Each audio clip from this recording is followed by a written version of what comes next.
এই মুহূর্তে সরাসরি চোখ রাখবো সাংবাদিকদের মুখোমুখি হয়েছেন মুখ্যমন্ত্রী মমতা বন্দ্যোপাধ্যায়। সেই জন্য আপনাদের আগাম সবাইকে শুভকামনা এবং সবাইকে হ্যাপি নিউ ইয়ার জানাচ্ছি। 2রা জানুয়ারি আমাদের অ্যাডমিনিস্ট্রেটিভ রিভিউ মিটিং ডাকা হয়েছে নবান্ন সভাঘরে বেলা 1টার সময়। সমস্ত ডিপার্টমেন্টের কাজ নিয়ে পর্যালোচনা করা হবে, জেলা থেকে শুরু করে ব্লক স্তর পর্যন্ত, রাজ্য স্তর থেকে। এই বছরের 30শে ডিসেম্বর আমি বেলা 1টায় আমি এতে যাব, সন্দেশখালীতে একটা পাবলিক ডিস্ট্রিবিউশনের প্রোগ্রাম নিয়েছি। কারণ ইলেকশনের আগে আমাকে অনেকে জিজ্ঞেস করেছিল, দিদি আপনি সন্দেশখালী গেলেন না। আমি বলেছিলাম আমি যাব, পরে যাব। সুতরাং সেই জন্যই আগামী 30 তারিখ বেলা 1টায় আমার অফিসিয়াল প্রোগ্রাম সন্দেশখালীতে থাকবে। এটা হচ্ছে গভর্নমেন্টের পাবলিক ডিস্ট্রিবিউশন প্রোগ্রাম। ইতিমধ্যে আপনারা জানেন যে আমরা যেগুলো আমাদের কাছে পেন্ডিং ছিল, বিভিন্ন লক্ষ্মীর ভান্ডার থেকে শুরু করে বাংলার বাড়ি থেকে শুরু করে আমরা অনেকটাই করতে পেরেছি। তার মধ্যেও জেলাতেও কিছু থাকে কাজ, সেগুলো প্রায় 20,000 মানুষের কাছে ওই মিটিং থেকে বিভিন্ন পরিষেবা তুলে দেওয়া হবে ক্যাম্প ওয়াইজ করে। স্টেজ থেকে আমি হয়তো বড়জোর 100 জনের হাতে তুলে দিতে পারবো। 6 তারিখে গঙ্গাসাগর যাব। আমি পৌঁছে আপনাদের প্রোগ্রামটা আগে জানিয়ে দিচ্ছি, যেহেতু আপনারা 5 তারিখে যাবেন। আমি প্রথমে যাব ভারত সেবাশ্রম সংঘে, কারণ কপিল মুনি আশ্রমের মহারাজ তিনি একটু বয়োজ্যেষ্ঠ, একটু বিশ্রাম নেন। আমি তার বিশ্রামে ব্যাঘাত ঘটাতে চাই না। ওরা 4টে মন্দির খোলে, কাজে আমি ভারত সেবাশ্রমটা আগে করে নেব, করে নিয়ে তারপর ওখান থেকে কপিল মুনির আশ্রম দর্শনে যাব। এবং এ ব্যাপারে আমাদের রিভিউ মিটিং হয়ে গেছে, সেটাও আপনারা জানেন। 8 তারিখে আমাদের এই কলকাতায় যে মেলাটা হয় মিলেনিয়াম পার্কের অপোজিটে, ওখানে সন্ধ্যেবেলা আমি যাব। প্লাস ওই দিন আমাদের একটা ভেসেল তৈরি হয়েছে, প্রচুর লোক যাতায়াত করতে পারে। হাওড়া থেকে বেলুড় মঠ, দক্ষিণেশ্বর এই জাহাজ যাবার জন্য আমাদের যে জলীয় বিভাগ আছে, ওয়াটার ট্রান্সপোর্ট, ইনল্যান্ড ওয়াটার ট্রান্সপোর্টের মধ্যেই একটা শাখা, সেখানে আমাদের জাহাজ কোম্পানি গভর্নমেন্টের আছে, আপনারা হয়তো জানেন। সেই জাহাজ কোম্পানি অভিনবভাবে এই ভেসেলটা তৈরি করেছে, যেটা জনগণের খুব কাজে লাগবে। ওটাও সেদিন উদ্বোধন হবে। এছাড়াও আমার কাছে রিকোয়েস্ট এসছে, আইটিসিও একটা আর্টিফিশিয়াল ইন্টেলিজেন্সের ওপরে গ্লোবাল হাব তৈরি করতে চায়। ওদের বিল্ডিং প্রায় কমপ্লিট হয়ে গেছে। আমি সময় করতে পারলে বলে দেবো, এক্ষুনি বলছি না। আইটিসি তাছাড়াও আরো 2টো প্রজেক্ট রেডি আছে, আমরা সময় মতো করে দেবো।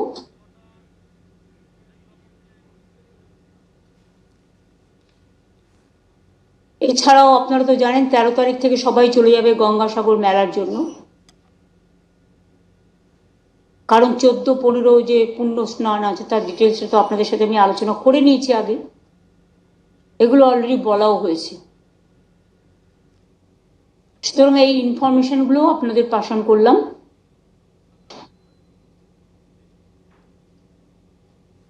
আমাদের বেঙ্গল বিজনেস সাবমিট হচ্ছে 5ই ফেব্রুয়ারি এবং 6ই ফেব্রুয়ারি। এটা একটা বড় programme. In the meantime যদি মা কালীবাড়ি মন্দিরের যে স্কাই ওয়াকটা হচ্ছে যদি কমপ্লিট হয়ে যায়, তাহলে ফেব্রুয়ারি প্রথম উইকেই আমরা চেষ্টা করব সেটাকেও উদ্বোধন করে দেওয়ার। আর জগন্নাথ ধাম তো আপনাদের আমি ডেট জানিয়ে দিয়েছি, 29 তারিখে পুজো হবে, শুরু হবে, উদ্বোধন হবে 30 তারিখে। আপনারা যারা যাবেন আগের থেকে কিন্তু টুকিংগুলোর ব্যবস্থা করতে হবে। পিকেশিদাকেও বলবো দেখে রাখতে, কারণ সেই সময় হয়তো বুকিং নাও পেতে পারি না, এতটা রাশ থাকবে আমার যতদূর ধারণা। ভালো হোক, যত ভালো হবে তত ভালো। এছাড়াও জানুয়ারি মাসে 28 তারিখে সম্ভবত বই মেলা আছে, কলকাতা ইন্টারন্যাশনাল বুক ফেয়ার। নানা রকম মেলা গ্রামে গঞ্জে চলছে, পৌষ মেলা থেকে বিভিন্ন জেলায় বই মেলা, সরস মেলা থেকে শুরু করে সেলফ হেল্প গ্রুপের নানা রকম মেলা, কৃষি মেলা, পিঠে পুলির মেলা, নানা রকম মেলা। দুর্গাপুজোকে কেন্দ্র করে যেমন একটা বড় মানুষের ইনকাম জেনারেশন হয়, তেমনি মনে রাখবেন এই বড়দিন থেকে শুরু করে জানুয়ারি মাসটা পুরো নানা রকম মেলা হয়। এতে প্রচুর মানুষ কেনাকাটা করে। গ্রামের যারা আর্টিজেন্স, সেলফ হেল্প গ্রুপ, তারা যে সমস্ত হাতে জিনিস তৈরি করে, মেশিন দিয়ে করে, সেগুলো তারা ভালো করে তাদের ইনকাম জেনারেশন হয়। এটা একটা সুবিধে। আমাদের সব উৎসবেই যখন ঈদ হয়, আপনারা জানেন ফলমূল বিক্রি কেনাবাটা বেড়ে যায়, তার কারণ সেই সময়টা রমজান মাস চলে। প্রত্যেকটা উৎসবকে কেন্দ্র করেই আমাদের কিছু না কিছু ব্যবসাও বৃদ্ধি হয়, যেগুলো দেখতে ছোট মনে হবে, কিন্তু মনে রাখবেন একটা দোকানদারের ইনকামও কিন্তু বড়। দোকানদারাই কিন্তু পিলার অব দ্য ইকোনমি, কারণ সেখানেই কিন্তু খুচরো বাজার থেকে শুরু করে যে দোকানদার, বড় বাজারে যেমন আছে ছোট বাজারও আছে।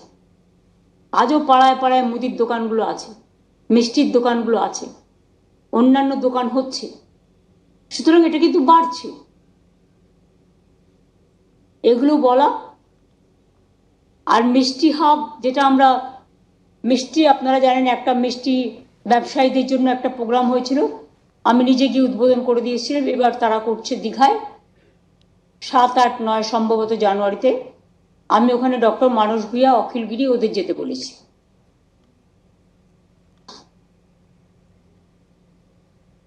বাংলায় মিষ্টি বলুন, জয়নগরের মোয়া বলুন, নলেন গুড় বলুন, পিঠে কালো বলুন, শীতকালে এগুলো মানুষের খুব প্রিয়।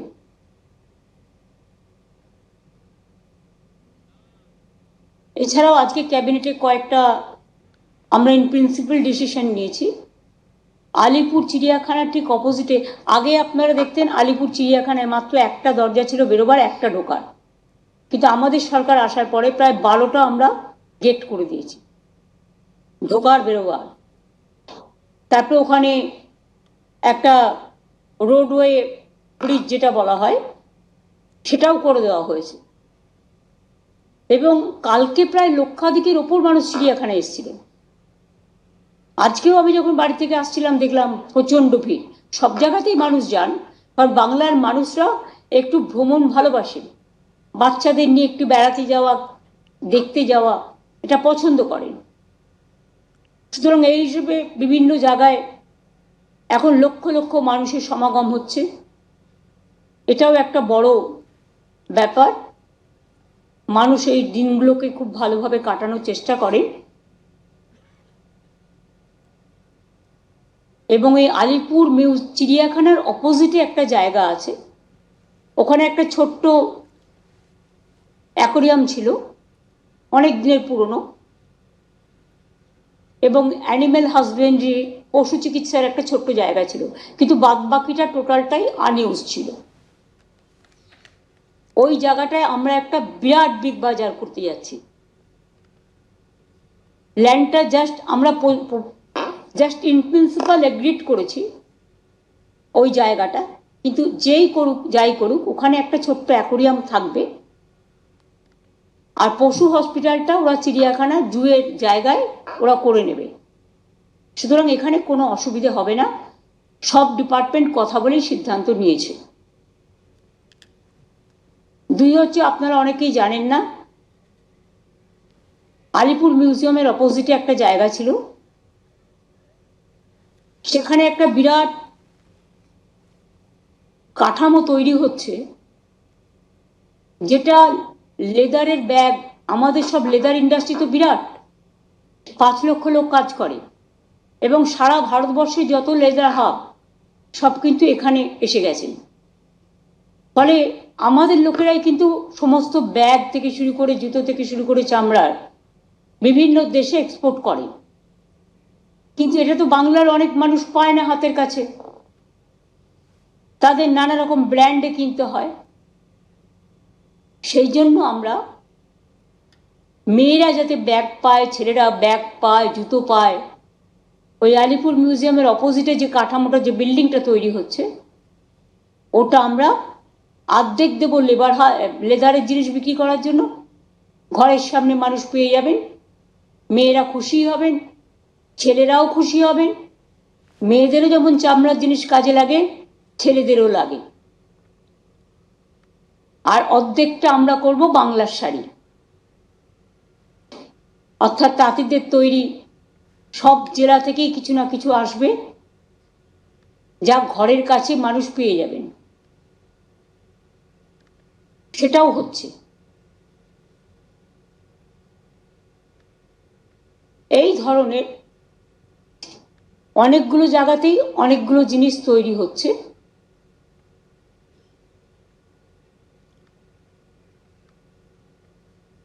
এগুলো বাংলার অর্থনীতিকে যেমন বৃদ্ধি করবে, এমপ্লয়মেন্ট জেনারেশন করবে, এবং এমপ্লয়মেন্ট জেনারেশনের মধ্যে দিয়ে ভাই বোন সকলে নিজে পায়ে দাঁড়াবার একটা সুযোগ পাবে।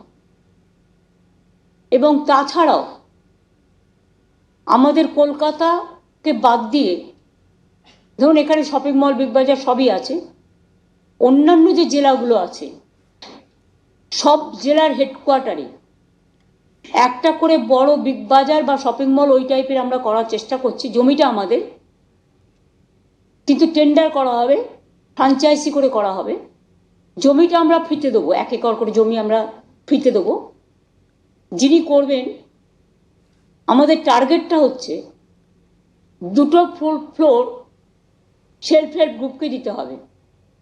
যে জেলায় লোকাল সেলফ হেল্প গ্রুপ, তারা বিভিন্ন জিনিস উৎপাদন করেন, কিন্তু তারা মেলা টেলা ছাড়া সারা বছর বিক্রি করার জায়গা পান না, তাদের কথা ভেবে এটা করা হচ্ছে। অর্থাৎ 2টো ফ্লোর থাকবে সেলফ হেল্প গ্রুপের বা আর্টিজানদের জন্য জিনিসপত্র বিক্রি করার জন্য। বাদবাকি যে জায়গাটা হবে সেটা 2টো ফ্লোর হতে পারে, 3টে ফ্লোর হতে পারে। নিচে কার পার্কিং থাকবে, ওপরে একটা সিনেমা হলের ব্যবস্থা থাকবে, কারণ অনেকেই জেলায় সিনেমা দেখতে ভালোবাসে কিন্তু তাদের হল নেই।